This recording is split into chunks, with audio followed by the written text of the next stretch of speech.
Right, in just over 6 weeks' time, Queenslanders, of course, head to the polls. But in extraordinary news today, it's been revealed that Annastacia Palaszczuk's government has spent more than $500,000 of taxpayer money on coronavirus polling throughout the pandemic. Now, this is polling to see what Queenslanders think of how she's handled things. Under fire, she's digging in and says it's justified. This sentiment is done across Australia, it's done by every state, and it's done by the federal government as well. Everyone just needs to have a cold shower when it comes to this, because every other state is asking a whole range of questions. Queensland Senator James McGrath joins me now from Warwick in Queensland.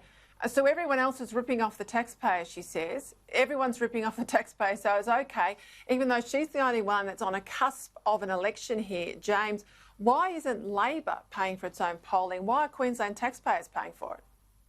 This is a complete and utter abuse of the Queensland taxpayer. $500,000 of taxpayers' money is being spent to do internal Labor Party research. The Premier spoke there from Bundaberg. Bundaberg, which Julian Lees was talking about, is where Paradise Dam is. The greatest infrastructure fail in the country's history.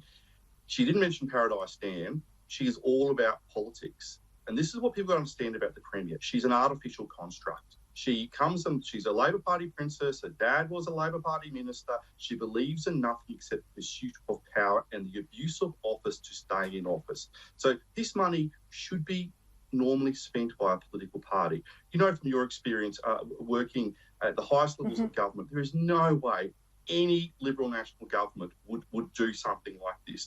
This is an abuse, and the Labor Party have a moral duty, a political duty and a financial duty to pay this $500,000 research bill.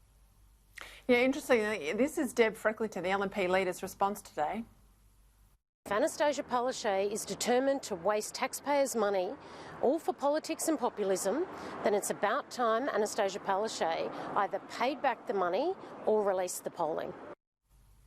She's right there, isn't she? She's so on the money there.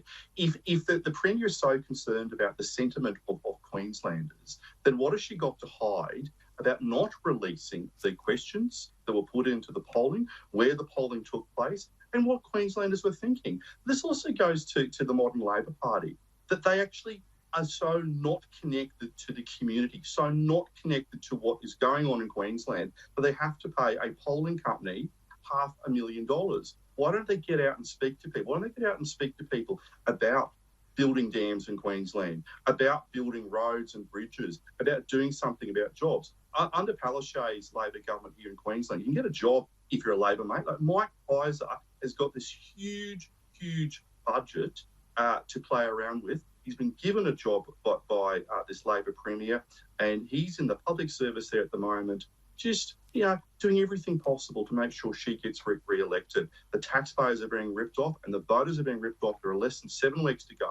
What I want to say to people listening to this program, don't get angry, get even. Make sure you speak to your friends and your family who live in Queensland, who understand that we've got a Premier who is playing the victim, who's stopping families from going to funerals and is now ripping off the taxpayer. There's no lowness that this Premier will not go to make sure she tries to stay in power.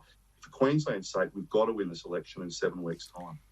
Just interestingly, you've run elections for people like Boris Johnson and you've run elections here in Australia too. The polls on the 31st of October, Saturday the 31st of October. Now, 1 week before that, surprise, surprise, it just happens to be the weekend that she gets the AFL Grand Final at the Gabba. I think the Mike Kaisers, the strategists of the world, would have told her it'll be a winner Premier, you'll go to the ground, you'll be applauded, it can't go wrong.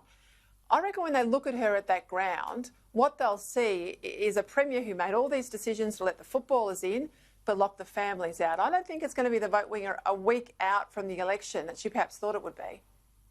Yeah, I think the Premier has kicked a bit of an own goal here in terms of her sucking up to the AFL. And look, as a Queenslander, I'm stoked the AFL's coming to Brisbane.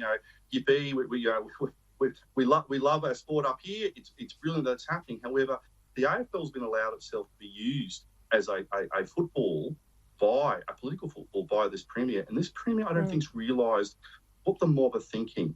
How is it that the AFL can get special treatment, but a daughter can't go to her dad's funeral, and along with all these other cases that you talked about on this program, there's so many sad cases and heartbreaking cases that happen in Queensland. The Premier just cares about the celebrities, the Tom Hanks of this world, mixing with the glitterati. Well, let's hope they remember, James. Let's hope they remember. I've got to leave it there. They should remember. I don't think Queenslanders are stupid. I don't think Queenslanders are stupid. James McGrath, thank you for your time. Thank you, anytime.